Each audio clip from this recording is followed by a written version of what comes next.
Hello, today's topic is anti-reflecting and highly reflecting coatings. What are those anti-reflecting coatings and highly reflecting coatings? Air coating or anti-reflecting coatings minimizes reflection, increasing the light transmission through a surface. Generally used in case of eyeglasses. And highly reflecting coatings or HR coatings maximizes reflection, often used in case of mirrors. These are the simple pictures where in case of eyeglasses air coating were used so that you can see the things in a proper way, so you have maximum transmission and less reflection. Whereas in case of mirror, you need high reflection and less transmission. So in these two cases, if you use this type of coatings, it increases their efficiency. So how they work? Now to understand about this reflecting, anti-reflecting or highly reflecting coatings, we have to understand the concept of thin film, which was coated on the surface. Now there is a concept in physics which is known as thin film interference. So what happens in this case? Now you can take a simple ray diagram to explain the thin film interference case. What is there? You can think about a situation where in between two air some thin film was trapped. The thickness of the film is very less. It's in the range of some nanometer or sometimes is in the micrometers. The thin film is trapped within some air medium. Sometimes it happens one side there will be air, then there will be thin film and you have the surface over there.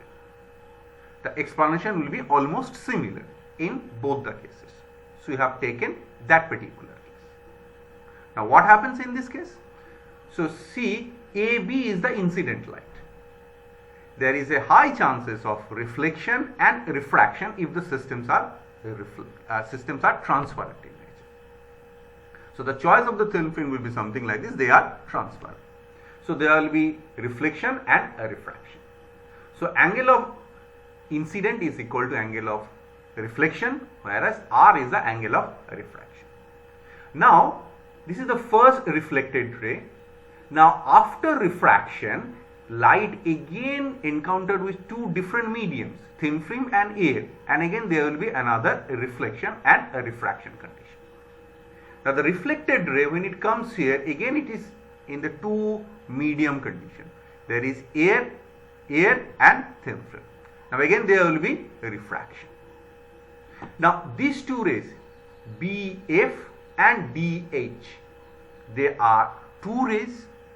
Obviously they are having some additional path difference, and depending on the path difference they will superpose and will produce constructive or destructive interference. When the coherency condition is satisfied, so one can get interference pattern.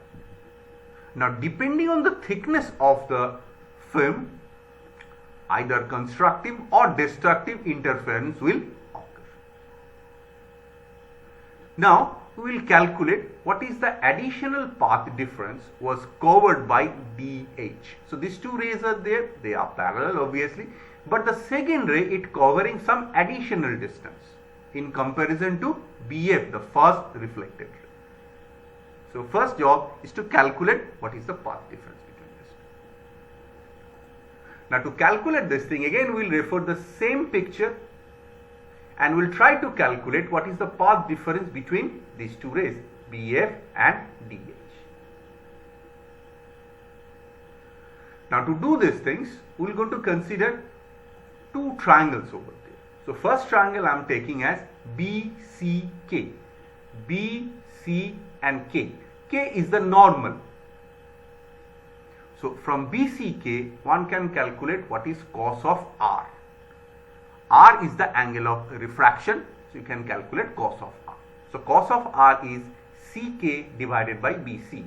CK divided by BC. So from this one can calculate what is BC. So BC is equal to CK by cos R, and you can see CK is basically the thickness of the air film, and thickness is represented by small t. Now we can also calculate tan of R.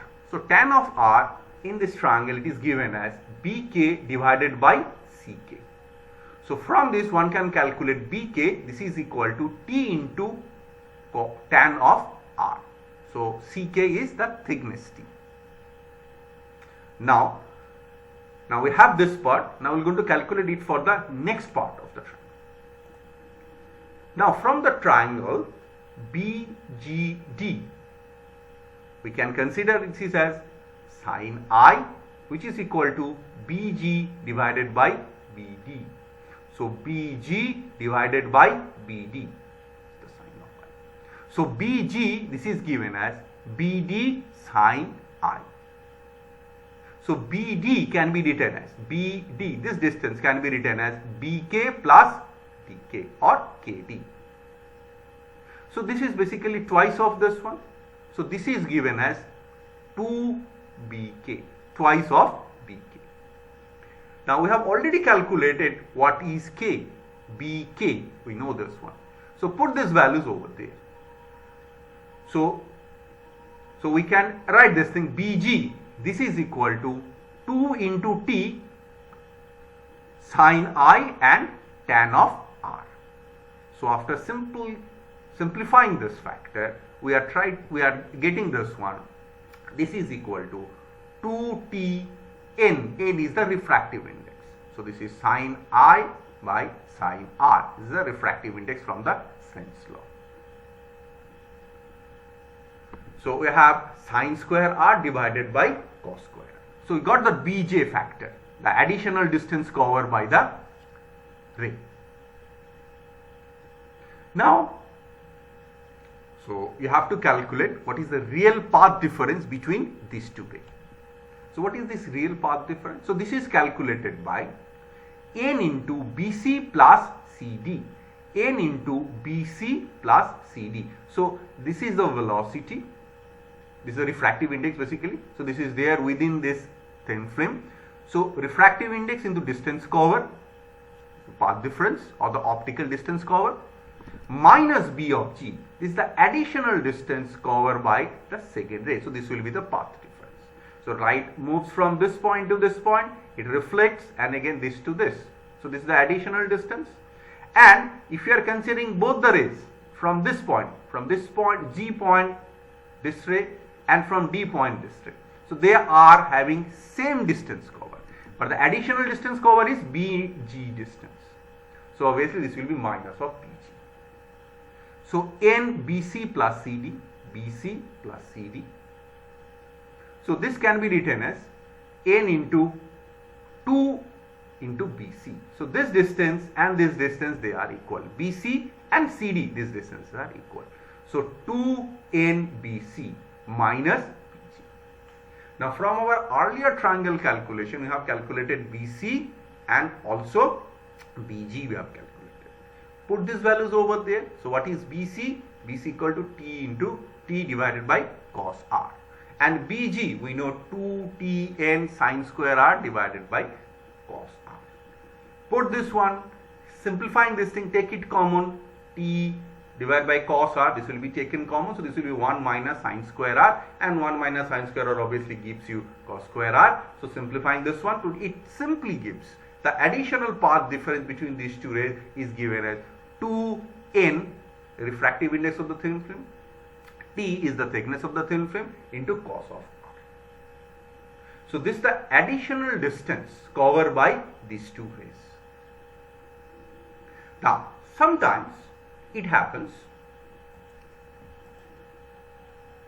yes, so sometimes it happens that it reflected from the denser medium. So when it reflected from the denser medium, so there will be some additional phase difference of 180 degree or pi. So obviously this will be related to the additional path difference of lambda by 2, wavelength divided by 2. So this will be the calculation 2 n T cos R, which was the calculated one optical path difference minus lambda by 2. Now this is the path difference. Now this must be related to the case of constructive interference or destructive interference. To have the constructive interference, so this should be multiple of lambda, and for the destructive interference this will be 2m minus 1 into lambda by 2.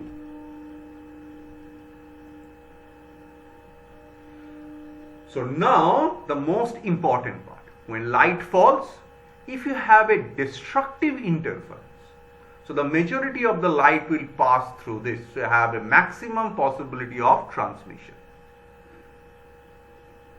Whereas if the constructive interference occurs, so the maximum light will be superposed with each other and the less transmission will occur. So the second one will act as a reflector, a very good reflector, whereas the first one will act as a very good transmitter. So this one is acting as a anti-reflecting coating. It is minimizing the reflection, so this is known as anti-reflecting coating, that thing. And in the second one, it is highly reflected, so that coating will help you for the highly reflecting coating, so less transmission. So depending on the uses, one can choose what will be the thickness.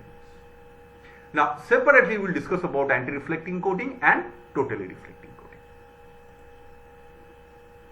Now the anti-reflecting coating, so they are very thin and it appears black. Obviously there will be destructive interference, there will be minima. So minima means it's a dark, so if the thin film are very thin, then you can get the dark thin film. It appears a black thin film.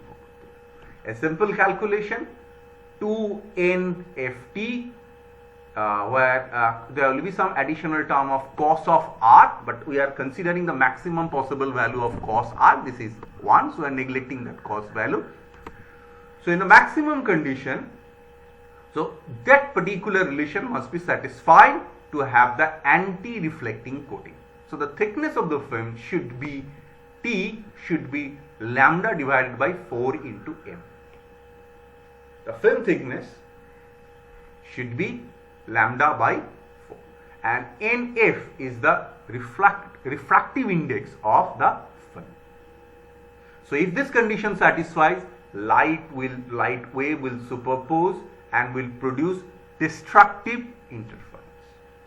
So this will going to minimize this one. So we will get less reflected ray. So the majority of the rays will pass through this. What will be the refractive index? So the refractive index generally follows this particular relation, where refractive index of the film should be under root NO and NS. So NO represent the air medium or outside medium, and NS is the refractive index of the surface or of the glass medium. Obviously, this values helps the reflection minimization.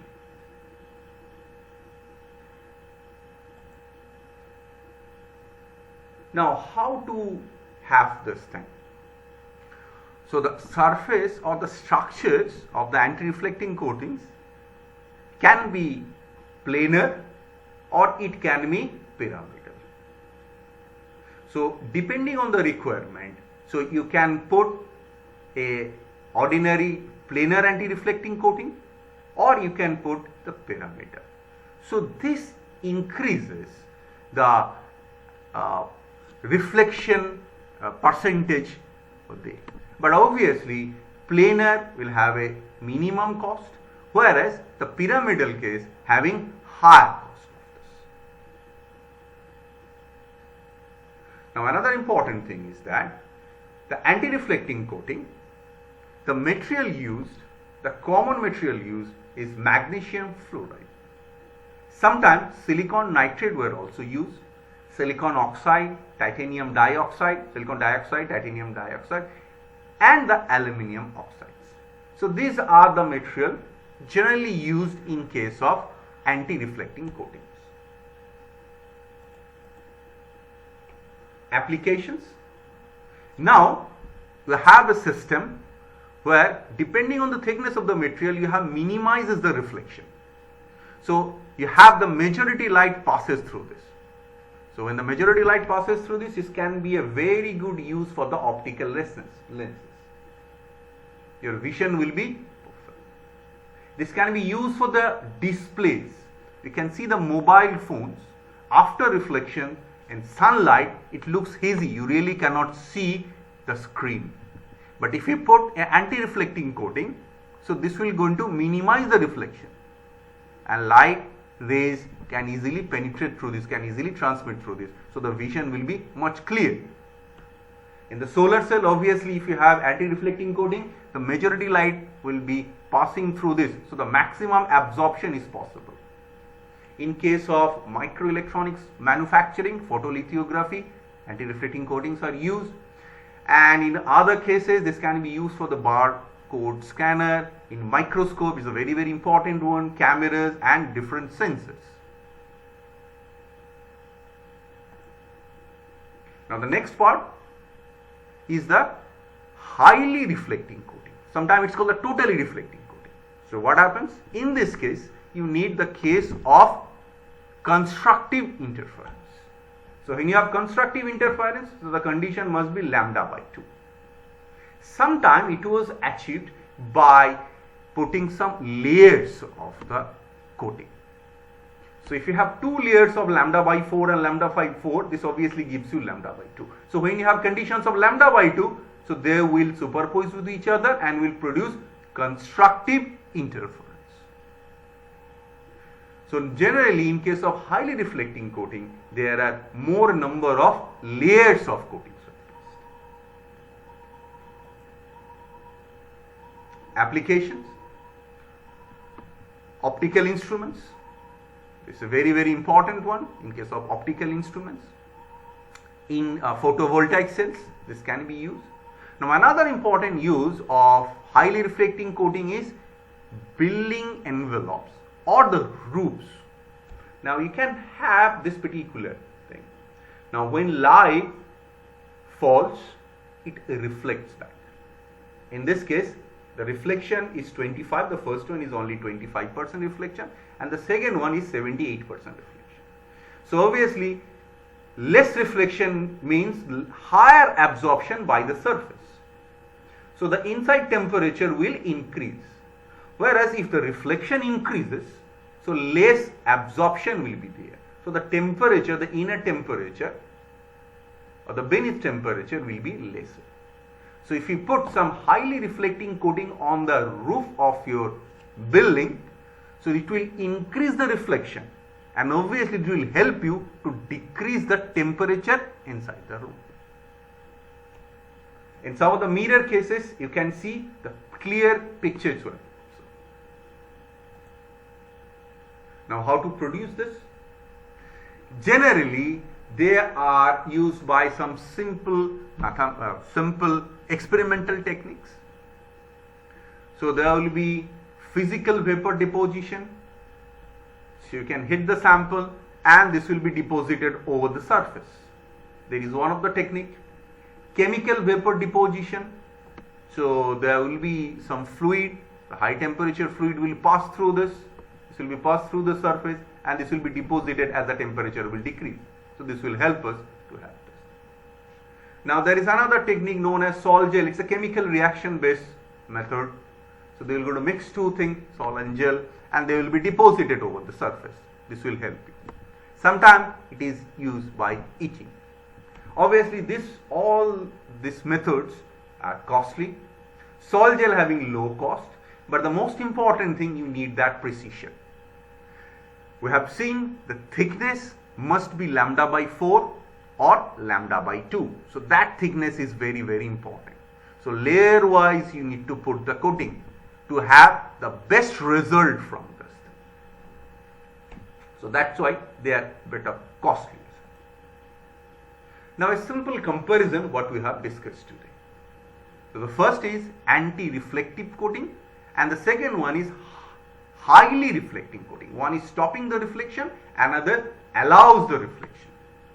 So it is minimizing reflection, increase transmission, where maximize the reflection and minimizes transmission. Interference, in case of anti-reflecting coating, destructive interference occur between two reflected rays, whereas highly reflecting coating, it's a constructive interference between two reflected rays. Thickness is lambda by 4 and it's obviously lambda by 2. So layer of thickness is 50. So obviously it will follow that particular relation under root NONS for the coating refractive index of the material. These are the some examples are given there. Now alternative high and low refractive index layers used in case of highly reflecting coating. TiO2 and SiO2. So this layer gives you a highly reflecting coating essence and it helps for the constructive interference. ZNS, MgF2, Ta2O, SiO2. So these are the layers which can be used for the highly reflecting coating. Normally anti-reflecting coatings are of single layer. Sometimes it's more, but generally it is single layer, and thickness varies from 8 to 120 nanometers. Typical thickness it varies. Now in case of multi-layer coating, this will be 10 to 20 in case of highly reflecting coating, and it varies from 100 to 150. Sometimes it may be higher thickness also. Now obviously you cannot use for all the wavelength. Normally the coating were used for a specific wavelength, for a specific zone area. Normally it is designed for the specific wavelength around 550 nanometer. It's the middle of the visible range. So it will work for this thing. Again, highly reflecting coating, it will not help for all the rays because lambda plays a very, very important role here. It's proportional obviously. So this can be for a particular wavelength, highly reflecting for a particular wavelength. What to use? It can be used for the lenses, glasses, solar panels. There are some other examples also for the anti-reflecting coating applications. Whereas highly reflecting coating, they are for laser mirrors, means the optical resonators. In case of optical resonator, the inside coating by highly reflecting material, coating materials. It helps that reflections, higher reflections. Optical filters, and in case of telescopes. So now today we have discussed about anti-reflecting coating and highly reflecting coating. We have discussed about the idea about interference in case of thin film, discussed about the idea about constructive and destructive interference, what should be the thickness for the anti-reflecting coating and highly reflecting coating, what should be the refractive index values, what should be the application areas. Thank you. So